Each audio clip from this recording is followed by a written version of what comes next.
Merci de nous rester fidèles sur www.gms.sn. Tout de suite, le journal. L'imam Aliou Ndao et 15 de ses co-accusés pour apologie du terrorisme hument l'ère de la liberté. Le tribunal a prononcé leur acquittement ce jeudi 19 juillet 2018 au moment où Maktar Diokhane, considéré comme cerveau de cette affaire, a écopé de 20 ans de travaux forcés. Ziguinchor a donné sa contribution dans l'élaboration du référentiel national du secteur de l'environnement et du développement durable en vue de la mise en œuvre de la prochaine phase du PSE. Plusieurs acteurs ont pris part au CRD organisé à cet effet. Et puis, Sindian et l'humanité plus que jamais déterminée à perpétuer l'œuvre de Cheikh Ousmane Sonko Badji. L'objectif visé est de relever le défi du combat pour la paix et la bonne cohabitation interreligieuse. La rubrique culture, l'actualité internationale, la page des sports mettront fin à ce journal. Tout de suite, le développement. Bienvenue à tous. Le verdict est tombé ce jeudi. Imam Ndao et 15 de ses co-accusés sont libres. Le prédicateur poursuivi pour apologie au terrorisme a finalement écopé d'un mois avec sursis au moment où les autres ont vu l'action enclenchée à leur encontre s'éteindre faute de preuves. Récit de Mafou Kouyaté. Ouvert le 9 avril, le procès de l'imam Aliou Ndao et ses co-accusés devant la chambre criminelle spéciale aura tenu en haleine l'opinion. Les débats d'audience ont duré près de 2 mois et le moins qu'on puisse dire, c'est que le procès a été riche en révélations. Les différentes parties ont chacune brandi leurs arguments pour tirer la couverture de leur côté. En effet, après les interrogatoires des 29 accusés qui se sont succédés à la barre, le substitut a fait son réquisitoire le 14 mai. Après 4 tours d'horloge, Ali Siré Ndiaye avait distribué des peines selon la responsabilité de chacun. Le verdict est finalement tombé ce jeudi 19 juillet. L'imam Aliou Ndao a écopé d'une peine de mois avec sursis et va de ce fait recouvrer la liberté afin de retrouver les siens. Telle est la décision du juge Samba Kane. Faute de preuves, contre 8 accusés sur les 29 attraits devant la chambre criminelle à formation spéciale pour terrorisme supposé. Le substitut du procureur avait demandé à la chambre criminelle de les relâcher tout simplement. Dans sa décision, Samba Kane a ratissé large car au lieu de 8, il a acquitté 15 accusés. Il s'agit des 2 épouses de Maktar Diokhane, Koumba Niang et Ami Sall. Daouda Dieng qui comparaissait libre est aussi dans ce lot qui enregistre l'entrée de Pape Kibili Koulibaly, d'Elhadji Mamadou Ba, d'Ibrahima Ndiaye, de Moustapha Diatta et d'Ibrahima Anne. Mariam Sow, Aliou Badra Sall, Boubacar Dekol Ndiaye, Omar Keta, Mor Mbaye Dem, Mamadou Moustapha Mbaye et Alpha Diallo recouvrent également la liberté. L'action enclenchée à leur encontre s'éteint. Le procureur avait requis les travaux forcés à perpétuité à leur encontre, mais le tribunal aura été plus clément avec eux. Ce sont les accusés Oumar Yafa, Lamine Koulibaly, Abou Diallo alias Abou Zil Kifli, Cheikh Ibrahima Ba, dit Abou Khaled, Abdul Aziz Dia ou Abou Zoubeir et Abou Hakim Mbake Bao. La chambre criminelle a statué et les a condamnés à 10 ans de travaux forcés. Ainsi prend fin ce feuilleton judiciaire qui, pendant plus d'1 an, a tenu en haleine le peuple sénégalais. Considéré comme le cerveau de l'affaire dite Imam Ndao et compagnie, Maktar Diokhane n'a pas échappé au glaive de la justice. Le maître coranique qui officiait à Agdak au Nigeria pour le compte de Boko Haram a écopé d'une peine lourde de 20 ans avec travaux forcés. Il a été déclaré coupable du crime d'acte de terrorisme pour association de malfaiteurs. La 3e session de la chambre criminelle de Ziguinchor a démarré ce jeudi 19 juillet 2018 et va durer une semaine. Les accusés, une vingtaine, devront répondre des délits de vol, d'association de malfaiteurs, de meurtre, d'assassinat, entre autres, compte rendu de l'ouverture de la session avec Eva Sagna. La 3e session de la chambre criminelle séant de Ziguinchor a été ouverte ce jeudi. Elle devra durer du 19 au 25 juillet 2018. 23 accusés répondront des délits d'association de malfaiteurs, vol commis la nuit avec armes de première catégorie, vol avec effraction et recel, d'assassinat, de meurtre, de trafic national et international de drogue. Pour cette première journée du 19 juillet 2018, 13 accusés doivent répondre des délits d'association de malfaiteurs et vol en réunion commis la nuit avec effraction. Cette affaire a d'ailleurs été reportée ultérieurement par faute d'exécution des réquisitions. Pour rappel, ces 13 accusés ont été arrêtés à Diaoubé par la gendarmerie, puis jugés par le tribunal de grande instance. Ziguinchor a examiné ses potentialités en matière de ressources halieutiques et forestières face au problème de leur dégradation. C'est dans le cadre de la mise en cohérence des projets et programmes du ministère de l'Environnement et du Développement durable articulés à la prochaine phase du PSE. Cette consultation tenue mercredi a réuni plusieurs acteurs et avait pour cadre la salle de réunion de la gouvernance. C'est un compte rendu de Cheikh Tidiane Cissé. Société civile, services techniques, experts entre autres ont marqué de leur présence le comité régional de développement élargi autour de la mise en cohérence des projets et programmes du ministère de l'Environnement et du Développement durable dans le cadre du processus d'élaboration du référentiel national articulé au plan Sénégal émergent. Une rencontre très importante selon l'adjoint au gouverneur de Ziguinchor. Le ministère de l'Environnement et du Développement durable avait en amont mis en place un document en relation avec les différentes directions nationales, les organismes privés, mais aussi la société civile, un programme environnement pour un Sénégal émergent. Et maintenant, ils ont décidé de partager le document avec les acteurs territoriaux dans le cadre d'une approche participative et inclusive pour pouvoir faire bénéficier au document plus de légitimité, mais aussi son appropriation par les populations. Revenant sur l'étape de Ziguinchor, les experts commis par le ministère de l'Environnement et du Développement durable n'ont pas manqué de souligner le poids de cette région dans ce chantier. Quand on parle de l'environnement et des ressources naturelles, c'est quand même une région qui a ses particularités. Quand nous sommes passés dans la région de Kaolack, la problématique qui est ressortie le plus, c'était la salinisation par exemple. Ici, c'est naturellement, comme on peut l'imaginer, la question de la coupe abusive du bois, qui est un problème connu, mais qui a été placé en priorité par les populations. Et nous nous sommes intéressés pour savoir l'ensemble des alternatives, de solutions pour les années à venir, mais surtout essayer de voir comment profiter de cette consultation pour identifier toutes les niches d'emploi, mais également les niches de création de richesses, parce qu'il y en a énormément. Tout ce qui concerne les produits forestiers non ligneux nous intéresse, parce qu'il y a possibilité d'organiser ces produits forestiers non ligneux en chaîne de valeur. Et c'est quand on les organisera en chaîne de valeur qu'on va se rendre compte que c'est des leviers de création de richesses, mais c'est également des viviers d'emploi. Rappelez que durant cette journée de consultation des acteurs, les potentialités de la région en matière de ressources forestières halieutiques et les problèmes de leur gestion ont fait l'objet de partage, ce qui permet à la région de se positionner dans le futur programme environnement pour un Sénégal émergent. Les acteurs de la lutte contre les violences faites aux enfants peuvent compter sur le soutien du tout nouveau sous-préfet de Niaguis, soucieux de l'accès et surtout du maintien des filles à l'école au niveau de sa circonscription administrative. Richard Biram Faye d'avertir quant à l'application stricte de la loi interdisant la pratique des mutilations génitales féminines. Nous l'écoutons au micro de Cheikh Tidiane Cissé. Parce que la place d'un enfant, c'est à l'école. Parce que nous tous, nous avons eu à bénéficier d'une bonne éducation de nos parents et du gouvernement. Donc nous voulons passer la relève à ces enfants qui seront les adultes de demain. Ces adultes qui doivent avoir une formation. Pour que ces adultes puissent avoir une formation et participer à la construction du pays, il faut qu'ils puissent aller à l'école et terminer leur étude. Donc vraiment, j'invite les parents d'élèves à inscrire les enfants à l'école et à les maintenir là-bas. L'excision, c'est une pratique qui a été interdite au Sénégal par une loi. J'invite vraiment les parents d'élèves à abandonner cette pratique qui est illégale. Et je ne ménagerai aucun effort pour faire appliquer cette disposition législative ici.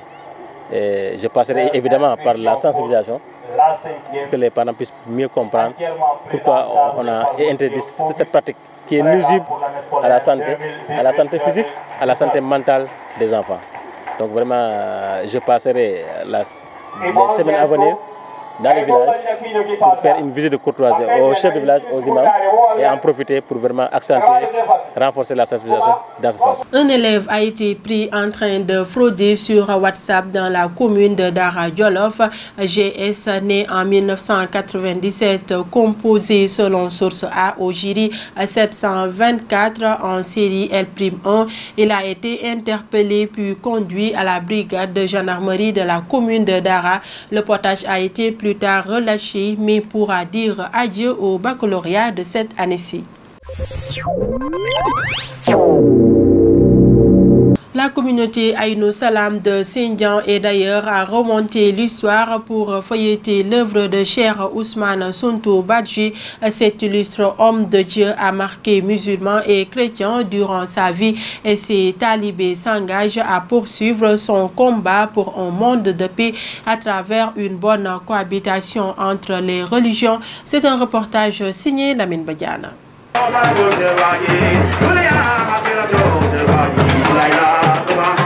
Le 16 juillet dernier, la communauté d'Aïnou Salam et la Oumma islamique se sont souvenus de l'illustre Cheikh Suntou Badji de Sindian. En dehors de l'anniversaire de sa disparition, cette date rappelle le jour où le saint homme a remis un exemplaire du Saint-Coran il y a 49 ans au souverain pontife. Vous savez qu'aujourd'hui on est le 16 juillet.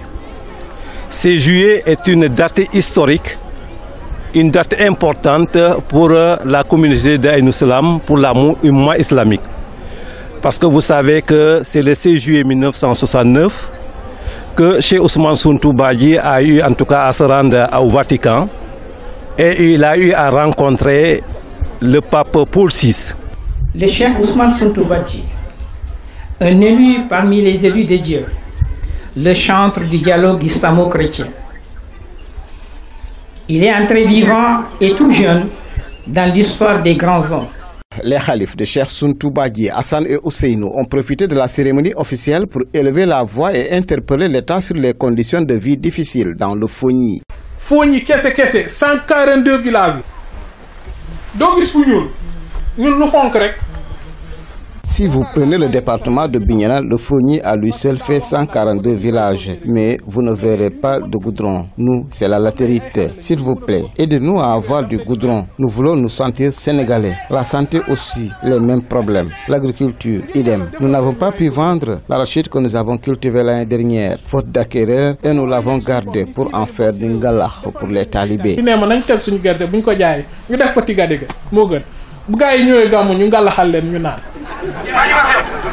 L'État a déjà pris en charge ces questions, notamment le désenclavement du Fogni, entre autres, a fait savoir le préfet de Bignona. Nous savons que c'est une route stratégique qui dessert plusieurs villages de la zone du Fogni. C'est une priorité du gouvernement. Du point de vue des pistes de désenclavement également, nous avons noté beaucoup d'avancées avec le PPDC et le PUMA. Relativement au matériel agricole également, je l'ai rappelé tout à l'heure aux organisateurs, l'État a mis en place du matériel agricole largement subventionné. Il suffit de faire la demande auprès des services compétents de l'agriculture pour que les commissions habilitées puissent procéder à l'attribution. Des milliers de fidèles ont alors pendant 2 jours revisité l'œuvre et la vie de Cheikh Suntou Badji, mais les discours ont également porté sur la perpétuation des actions de l'homme de Dieu.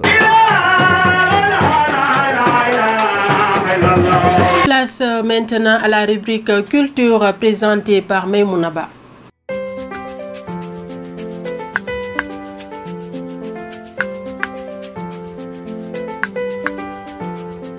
Bienvenue à tous dans votre rubrique hebdomadaire culture de ce jeudi 19 juillet 2018. Bienvenue à tous, nous allons à la découverte d'un instrument traditionnel que l'on trouve chez les Djola du Kassa. L'écontine ou acontine ou encore écontine est un instrument à cordes africain. C'est un ancien luth rustique qu'on trouve en Casamance, en Gambie et en Guinée. Il est notamment employé dans la musique sénégalaise. Je vous laisse découvrir cet élément. L'écontine, instrument africain. Sa caisse de résonance est une demi-calebasse évidée de 20 à 50 cm de diamètre, recouverte d'une peau de chèvre fixée par des clous de tapissier qui sert de table d'harmonie. Un très long et très fin manche en bambou, en papyrus ou en bois de plus d'1 mètre la traverse de part en part. 3 cordes y sont fixées, dont une de Bourdonneau-Chanterelle qui traverse la calebasse. De nos jours, les cordes sont en nylon. Cet instrument accompagne toutes les étapes de la vie sociale en milieu Kassa. Actuellement, il existe de moins en moins de joueurs. On poursuit avec un autre instrument fabriqué à l'aide de peau de chèvre aussi. C'est les tambours, et spécifiquement ceux appelés conga avec tirant. C'est des tambours africains qui ont leur place dans la société africaine. Regardez.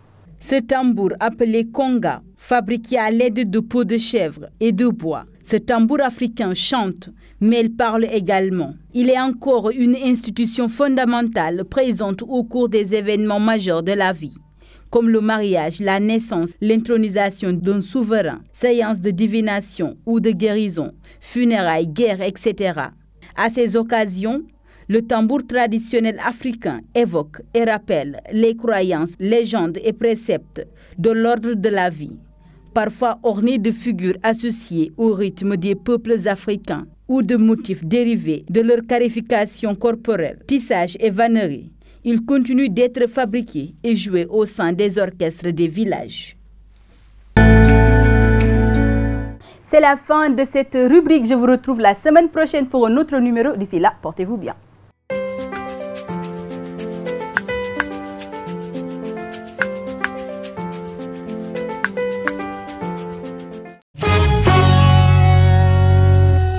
L'actualité internationale nous mène en Syrie, en Israël et au Japon. L'évacuation des villages chiites de Foua et Kefreya dans le nord-ouest de la Syrie a pris fin jeudi 19 juillet, indique l'Observatoire syrien des droits de l'homme. Une centaine d'autocars et plusieurs ambulances avaient été dépêchées dans ces 2 localités de la province d'Idlib, assiégées depuis plusieurs années par les rebelles et le groupe djihadiste Hayat Tahrir al-Sham, ancienne branche d'Al-Qaïda en Syrie, qui contrôle aujourd'hui une très grande majorité de la province. Israël, État-nation du peuple juif. Malgré la controverse, les députés israéliens ont approuvé à 62 voix contre 55 ce projet de loi contesté et qui a provoqué la colère des parlementaires des partis arabes. Mais du côté de la majorité, on se félicite d'avoir réussi à sanctifier le caractère juif du pays. Du côté arabe, on craint que la minorité soit relayée au second plan. Ce projet de loi est un crime de haine qui discrimine les citoyens arabes, réagit Ahmed Tibi, député arabe israélien. Adoption de l'hébreu comme seule langue officielle, Jérusalem, capitale complète et unifiée, et appelle à créer des implantations juives. Autant de dispositions incluses dans la loi qui remettent en cause l'égalité entre les citoyens. Le Japon est confronté ces derniers temps à une grosse vague de chaleur qui suscite des inquiétudes à 2 ans des Jeux olympiques de Tokyo. Le Japon étouffe de chaleur depuis quelques jours. Les températures sont subitement montées en flèche. Elles ont même atteint les 41 degrés dans certaines parties du pays mercredi. Une chaleur intense au point de faire au moins 14 morts en 3 jours et plus de 9000 hospitalisations en l'espace d'une semaine. Et la situation devient de plus en plus préoccupante pour les Japonais, autant qu'elle soulève des inquiétudes sur les capacités du pays à gérer les températures extrêmes pendant les Jeux olympiques d'été de 2020. Mais le Conseil des sports du Japon a tenté de calmer le monde en rassurant que le nouveau stade olympique de Tokyo offrira toutes les garanties possibles. Nous ouvrons à présent la page des sports avec Mafo Kouyaté. Merci et bienvenue dans cette page sport. Les termes du premier contrat signé le 5 mars 2015 remplis avec les quarts de finale de la CAN 2017 et la qualification au Mondial 2018, la Fédération sénégalaise de football est décidée à prolonger le compagnonnage avec Aliou Cissé. Dans ce sens, l'instance dirigeante du foot national a fixé un nouvel objectif. Atteindre la finale de la Coupe d'Afrique des Nations CAN 2019, c'est souligné dans l'avenant de contrat que propose la Fédé au coach des Lions. Record qui donne l'information rapporte que M. Augustin Senghor, le président de la Fédération sénégalaise de football, a fait un pas vers le coach des Lions pour des discussions, lesquelles, souligne le journal, vont porter notamment sur l'augmentation du salaire d'Aliou Cissé et la situation contractuelle avec tous ses collaborateurs. Donc il est clair qu'Aliou Cissé est parti pour garder son poste. Le débat ne se pose plus. Tranche le vice-président de la Fédération sénégalaise de football, Abdoulaye Sow. Au niveau de la Fédération sénégalaise de football, il est clair qu'on va continuer avec Aliou Cissé jusqu'après la CAN 2019. On lui fera signer un avenant de contrat jusqu'à la fin du mois de juillet, soit après la CAN 2019. Là, je ne saurais vous dire à quel moment il signera son avenant de contrat, mais c'est déjà acquis. Pour recruter le défenseur sénégalais devenu une référence dans ce secteur, les Blues doivent casser la tirelire. Le vice-champion d'Italie ne souhaiterait pas se séparer de l'international sénégalais devenu un cadre de l'équipe. Face à l'instance de Chelsea, Naples demandait une somme record pour lâcher son joueur. En effet, selon les informations du Mirror, 90 millions d'euros seraient exigés par les Napolitains pour accepter de céder Koulibaly à Chelsea, rapporte le site Star Africa. Maurizio Sarri, qui connaît bien le joueur, devrait accepter cette somme et aurait déjà avisé ses dirigeants pour passer à l'action. Vers un record Chelsea-Madrid pour Hazard, Dakar devrait s'engager pour l'OM. Le mercato est déjà lancé depuis le 9 juin, alors que le mondial vient de se terminer sur le sacre de l'équipe de France. Les transferts devraient être plus animés. Alisson Becker est à 2 doigts de s'engager à Liverpool. Manchester City s'intéresse à Kovacic et Pjanic pour s'offrir au nouveau milieu axial. L'OM va finalement recruter Dakar. Superstar du Paris Saint-Germain, Neymar fait l'objet d'approches insistantes du Real Madrid, malgré les nombreux démentis du club espagnol. Et en croire les propos du père de l'attaquant, la Maison Blanche, qui cherche un remplaçant à Cristiano Ronaldo, parti à la Juventus, n'a aucune chance de convaincre le champion de France cet été. C'est la question que se posent tous les supporters du Paris Saint-Germain. Dans quel état d'esprit va revenir Neymar, 26 ans après une Coupe du Monde ratée et finalement remportée par l'équipe de France? Car beaucoup ont anticipé un éventuel conflit entre la star brésilienne, adorée mais également chahutée à quelques reprises la saison passée, et Kylian Mbappé, champion du monde à 19 ans et chouchou du public français. A priori, cela ne devrait pas poser de problème. L'ancien meilleur sprinter du monde, 8 fois médaille d'or aux Jeux Olympiques, tente une reconversion en tant que footballeur professionnel. Après plusieurs saisons d'entraînement, notamment avec le Borussia Dortmund et le club norvégien de Strom Godset, le Jamaïcain va participer à un essai de 6 semaines avec les Central Coast Mariners en Australie. Si tout se passe bien, il signera un contrat professionnel pour une saison. Usain Bolt, amoureux du ballon rond, était dans les tribunes russes pour suivre la finale de la Coupe du Monde. Voilà ce qui met fin à l'actualité sportive dans ce journal. C'était le dernier élément de ce journal. L'information continue sur www.gms.sn. Merci de votre fidélité et au revoir.